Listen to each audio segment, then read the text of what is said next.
Plaintiff Susan Ingram met the defendant at a comedy show where he was performing, and he tried to hit on her, but she rejected his advances. Susan and the defendant remain friends, but she's suing him for breach of contract and emotional distress. Defendant Michael Sampson says he was a ward of the state as a child, and once he began running the streets, he was placed in a group home. While there, Michael claims he found his sense of humor, and comedy saved his life. Michael is countersuing Susan for harassment. Start with you. All right, well, I met Mike Sampson in December 2018, and I went to a little lounge where he did comedy at, and I gave him eye contact when I got there because I was looking for a comedian, but I gave him eye contact, and he walked over there. So he came over there all slick and sly like somebody was looking at him to flirt with him. He came over there with the googly eyes, slid all on the seat, and I gave him one of my cards. My card, I have a business called The Hot Seat Discussion. We talk about love, relationships, sex. We talk about the phobia things that grown-ups don't get the opportunity to discuss. Of course, being a comedian, he got a bunch of groupies that follow him around. No, I'm sure it's not that many because it's not like he got 500,000 followers. He got like maybe 1,000 or something. It's not like that. I'm sure he don't have it. Internet, on his Instagram, I'm sure it's not that he got many. 1,000? It's not popular like Up that. and coming, I guess. Plaintiff Susan Ingram hired the defendant to perform stand-up comedy at a show. But he claims after he backed out of the show, Susan started harassing him at his job. You give me some background, sir. How you doing, Judge? Well, comedy saved my life, right? Like when I was growing up, I was a ward of the state. My mother and father from Belize. You know, I got took from them when I was 3 years old. I was in a foster home with people I didn't even know. You know, when I was 8 years old, the lady adopted me. When I got early in age, I started getting into the streets. My mother was informed by a couple of local gang members telling them, like, you know, your son going down the wrong path. We need you to do something about it. She put me in group homes. You know, when I got in the group homes, I developed a sense of humor that I just made everybody laugh. They kept telling me, you know, you look like the black Jim Carrey, because I kept doing the Fire Marshal Bill face and stuff like that. And I got these faces that people love me doing. I got Instagram followers of 28,000 followers. I don't know where the 1,000 came from, but you can't add. So, Whatever. And I've been doing comedy for like 12 years. I've done like Who's Got Jokes, Bill Bellamy's Who's Got Jokes. Started off in the local comedy club, doing open mics. Now I've graduated. I've done voiceovers for cartoons, movies. I've been in an independent movie. I got a movie on YouTube right now called Saturday. I've done like everything in the hood. I put basketball games together for kids in the hood at the Salvation Army on 69th and Morgan to play the comedians. So I've got a background with this comedy stuff, and I'm not $1,000 or 1,000 follower person, like I must she said. tell you, and this is in all honesty, I recognize you. Thank you, sir. I recognize. Thank you, sir, because I'm recognizable. Yeah. She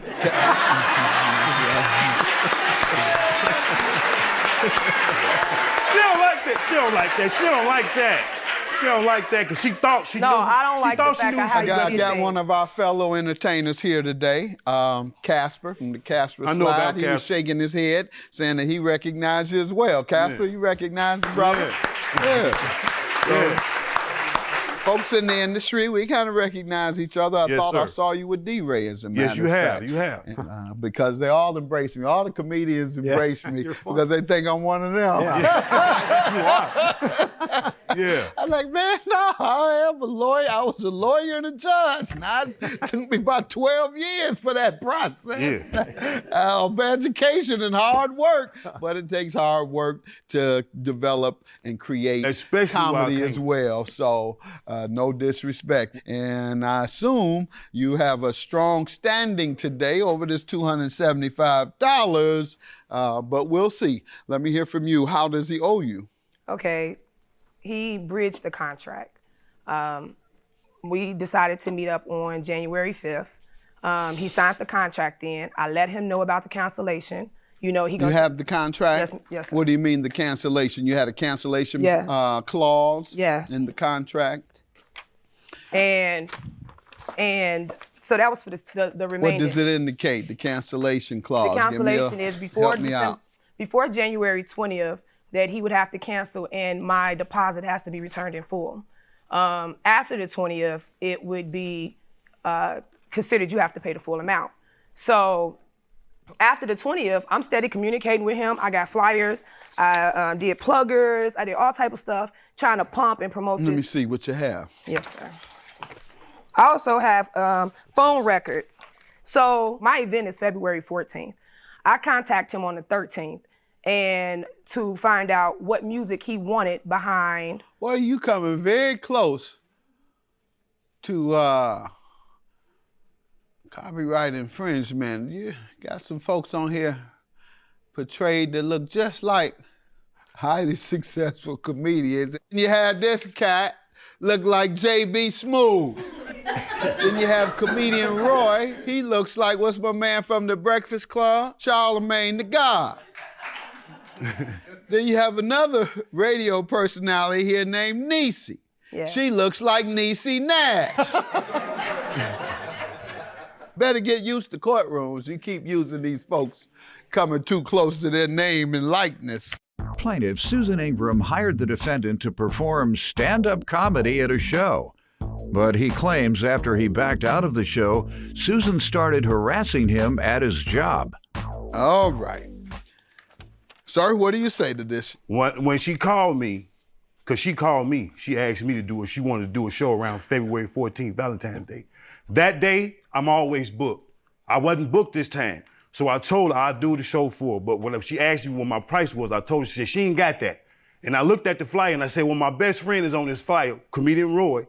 When she was on the flyer, I said, you know what, since he on this flyer, I'm gonna do this for you. But if I get another show paying a little bit more, I'm gonna go ahead and give you $50 back and take that show paying a little bit more. Little $50 that he said. Yeah, it was a little $50. Right, but you Yeah, gave me a two little 20s and a 10, 25. that's You what gave you me a little 25. But You couldn't return my little $50 back. But You I told you, returned a and I little told- 25. and So I don't say told little. Say you little in that front I of your. would pay you the Say next little in day. front of your 25 though. Hey, go ahead. Go Okay, ahead. I'm just saying, stay little in front of your 25. Oh, you finished? Okay, now like I was saying, before I was interrupted, I told her I was gonna give her $25 back Saturday. Matter of fact, I told her to come to my Say comedy little. show Friday and I was gonna give her the whole $50 back. She didn't come. She just kept calling my phone like she was my girlfriend. Calling. I have So those I'm on the phone stage. records. I'm on the stage doing my job. I can't keep having nobody call, so I put the phone on block. When I got off the phone, she called me from another phone number. I said, you know what? Where you gonna be at tomorrow? I'll bring you half the money. Sunday, I got another show. I'll bring you back the other $25. She said, cool. I ain't know nothing about no $100 contract if I gotta pay. That's extortion. She's trying to extort me for 50 more extra dollars. I don't have that for her. I got what she gave me. How do you explain the contract, sir? I don't even have an extra one of those. I just looked at. You don't need an extra one, just have your copy. Well, I don't have a copy of it because she didn't give me a copy of it. She had that for herself. And I guess she whited out whatever she put in there and put it Ain't on no her white own. out on there. Hey, it don't matter. You did it. No, but no, that's the problem. You didn't do Don't it. come to me like that. You reneged, and I also have Well, a your statement. signature is on here, and I'm It sure is. you wouldn't. I'm sure you've entered in a lot of contracts to perform, so I'm sure you He didn't wouldn't put have your did this to a signature guy. down without reading. But before I signed this, and this is why my friend Jazz is here. Mm-hmm. She didn't know he was my good friend, but she's sitting here telling him stuff about me that's negative. 'Cause I talked to Jazz. Such as not as he gonna. I do went the to show high for the school little- with Jazz. Don't matter where you I'm went. telling He you, here your right now friend- with me, that's but he's cool. my witness though. That's cool. Not yours. Where yours at? All right, ma'am. I don't need to. I'm not gonna go back. I don't need a witness. Like I was saying. I'm proving a point. I told her. I don't need a said it. witness. I said if I get another show, That's not in the contract, though, is it? No, that wasn't in the contract, but I told her Right. verbally. I told her verbally. That we can't go with a verbal contract if there is a written one later. Okay, I If understand there is that. no written contract later, then the verbal contract stands. And if you change the verbal contract, you go with the last contract agreed to verbally. Okay. However, if you have a written contract, there's a theory in the law called, and I'll think of it. I told you that messed my Parole memory up. Parole evidence. Listen to it. Parole evidence rule. That's right. Little bootleg lawyer. Little bootleg. Listen to it.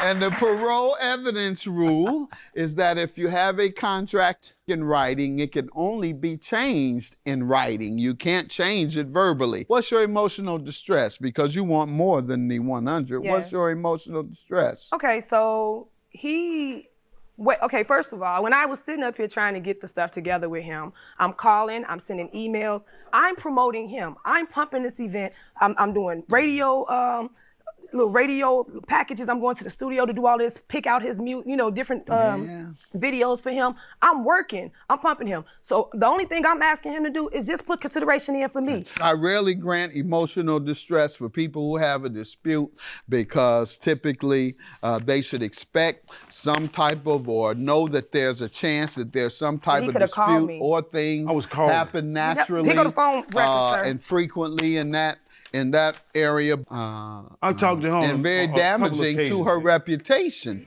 Plaintiff Susan Ingram hired the defendant to perform stand-up comedy at a show. But he claims after he backed out of the show, Susan started harassing him at his job. Sir, what is your counterclaim for harassment? For harassment, she kept calling my phone while I was at work and wouldn't even give me a chance to call her back when I got off until I was going to pay her. You called him at work, ma'am? I know I didn't call him at work, but I have my phone records for him. I called him once. At work? No, his cell number. Okay, you have any evidence she called you at work? No, I ain't got no records. I only have his cell number. I don't have no records. I didn't know I was going to be on this show, Judge. I didn't know I was going to be on here. I didn't know. Can I just give you so the I wasn't expecting They brought you in here while you were asleep? Huh? No, I'm saying I didn't keep no evidence because I didn't think it was going to. You didn't know at the time. At the time, I didn't know she was going to do that. She wants $75. Your only defense is that she didn't come and get it. She's here today. Give her $75. I gave her half of the money. Okay. You gave me right. $25. I'm going to dismiss your claim. But the contract say give me the whole I'm going to dismiss your claim. You don't have enough evidence that she harassed you. $75 for the plaintiff. Have a good day. That's your judgment.